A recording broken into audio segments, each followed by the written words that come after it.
Hello students, मेरा नाम है अरुण शर्मा और आप सभी का अरुण कोचिंग क्लासेस में बहुत बहुत स्वागत है।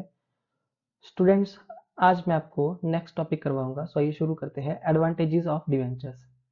सो फर्स्ट एडवांटेज है attracts necessary funds. If the company is not able to obtain the necessary funds by issue of shares, it obtains the required amount by issue of debenture. तो ये बात मैं आपको पहले भी बता चुका हूँ क्या, कि अगर कंपनी ने जो है वो शेयर इशू किए हैं और जो नेसेसरी फंड हैं वो शेयर इशू करके जो है वो मतलब कंपनी को नहीं मिल पाता है ना, वो ऑब्टेन नहीं कर पाती है कंपनी, तो कंपनी क्या करती है, डिवेंचर को इशू करती है और जो भी रिक्वायर्ड अमाउंट होता है उसको ऑब्टेन करती है। ठीक है।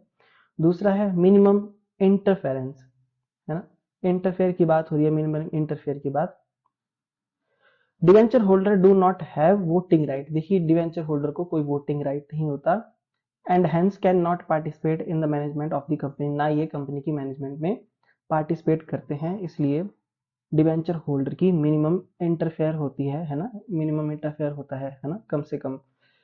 थर्ड है offer fix rate of interest. Interest is paid at prescribed fix rate to the debenture holders. Debenture holders को जो इंटरेस्ट पे किया जाता है वो पहले से फिक्स होता है। ठीक है। नेक्स्ट है confirm return of funds.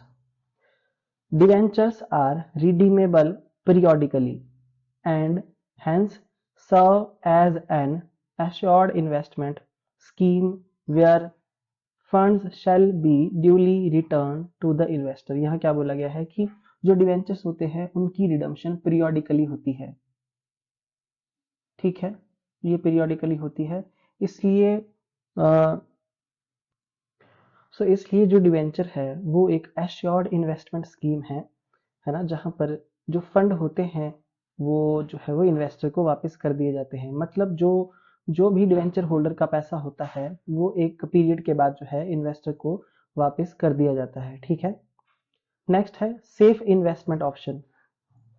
Debentures serves as a safe investment option. तो ये एक सेफ इन्वेस्टमेंट ऑप्शन है, क्यों? Because they are secured with assets of the company. ठीक है, क्योंकि ये कंपनी की एसेट से सिक्योर होती है। जैसे कि मैंने आपको ये जो चार्ज के बारे में बताया था स्टूडेंट, है ना, तो चार्ज जो है वो क्या होती है, चार्ज सिक्योरिटी होती है एक टाइप की, है ना, और उसके बहुत सारे मैंने टाइप्स भी आपको बताए हैं। तो they are secured with the asset of the company. जो डिवेंचर जो होता है वो कंपनी की एसेट से सिक्योर होता है। So the investment can never be lost. इसलिए जो भी इन्वेस्टर का अमाउंट होता है, इन्वेस्टमेंट का अमाउंट, वो कभी मतलब लॉस्ट नहीं होता। ठीक है। So irrespective of how the company itself is faring. ठीक है। सो मतलब ये केस सेफ इन्वेस्टमेंट है, ऐसा बोला गया है यहाँ पे। नेक्स्ट है taxation relief. The income tax act allows the interest paid on debentures as a deduction, hence incidence of tax on the company is reduced.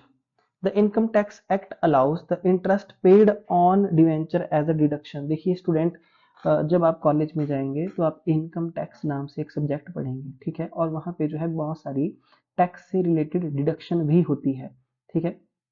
तो जो भी मतलब इंटरेस्ट पे किया जाता है डिवेंचर के ऊपर, है ना, उसको एज अ डिडक्शन हम यूज कर सकते हैं। ठीक है। मतलब जो आपका ये जो इंटरेस्ट ऑन डिवेंचर होता है वो टैक्स के बर्डन को कम करता है। ठीक है। Hence incidence of tax on the company is reduced. मतलब कंपनी पे जो टैक्स लगाया जाता है कंपनी की एक्टिविटीज पे, उस टैक्स को रिड्यूस करने का काम करता है ये इंटरेस्ट ऑन डिवेंचर, क्योंकि हमको जो है इसमें जो है टैक्स की डिडक्शन मिलती है इंटरेस्ट पेड ऑन डिवेंचर की। ठीक है। मतलब एज अ डिडक्शन हम इसको यूज कर सकते हैं जब हम इनकम टैक्स पे करेंगे। तो ये चीज आप कब पढ़ेंगे, जब आप कॉलेज में जाएंगे, है ना, वहां पे इनकम टैक्स सब्जेक्ट होगा तो उसमें ये बात जरूर आएगी। नेक्स्ट है चीपर क्रेडिट। तो ये सस्ता, मतलब क्रेडिट फाइनेंस का, क्रेडिट सोर्स का ये सबसे सस्ता मतलब सोर्स है ना, मतलब चीपर सोर्स है ये क्रेडिट का, फाइनेंस का। तो debenture serve as a cheaper source of credit than preference और इक्विटी शेयर्स। ठीक है, ऐसा क्यों है? Because interest on debentures is tax deductible, है ना। ठीक है, जैसा कि यहाँ पे बताया कि इंटरेस्ट पेड ऑन डिवेंचर को एज अ डिडक्शन हम यूज कर सकते हैं जब हम इनकम टैक्स पे करेंगे। ठीक है, तो एज अ डिडक्शन हम इंटरेस्ट ऑन डिवेंचर को यूज करेंगे, जिसकी वजह से हमारा जो टैक्स में हमको रिलीफ मिलेगा। ठीक है, हमारा टैक्स जो है वो कम हो जाएगा, जबकि dividends on shares are taxed in the hands of company. ठीक है, इसलिए जो है वो ये सबसे सस्ता, सबसे चीपर क्रेडिट माना गया है। कौन? डिवेंचर। ठीक है, आई होप आपको जो है बात समझ में आ गई होगी, क्योंकि हमको इनकम टैक्स में रिलीफ मिलता है। ठीक है, इससे नेक्स्ट है easy redemption when the company has surplus funds at its disposal. Debentures can easily be redeemed, unlike bank loans where the latter have to be kept for the stipulated duration before they can be settled, as, as there are greater costs involved to clear them up before time। देखिए ध्यान से सुन लीजिए इस बात को। when the company has surplus funds, है ना, जब कंपनी के पास जो है उस जो फंड है वो सरप्लस अमाउंट में है ना, तो डिवेंचर को इजीली हम क्या कर सकते हैं? रिडीम कर सकते हैं। ठीक है, unlike bank loans where the latter have to kept for the specific duration before they can be settled,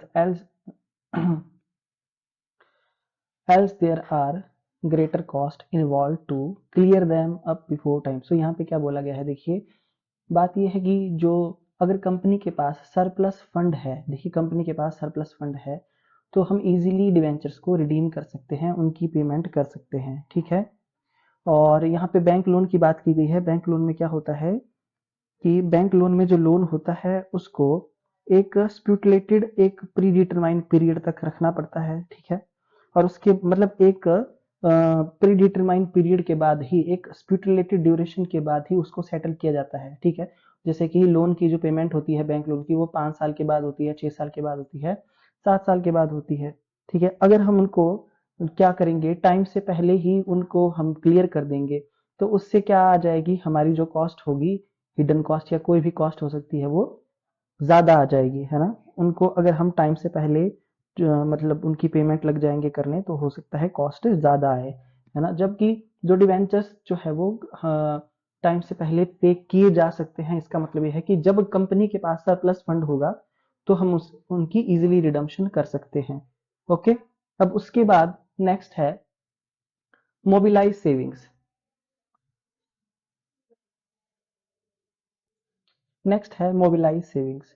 debentures attract savings of investors who are particularly risk averse and thus mobilize savings which in turn enhances economic growth at large। तो इसका मतलब क्या है कि debenture उन investors की savings को attract करता है जो स्पेसिफिकली रिस्क एवर्स होते हैं, मतलब जोखिम से बचते हैं, रिस्क से बचते हैं। ठीक है, और इस तरह से अपनी सेविंग्स को मोबिलाइज करते हैं, यानी कि सेविंग्स को जुटाते हैं, इकट्ठा इकट्ठा करते हैं। ठीक है, जो जिसके बदले में क्या होता है, उनका बड़े स्केल पे इकोनॉमिक ग्रोथ बढ़ता है।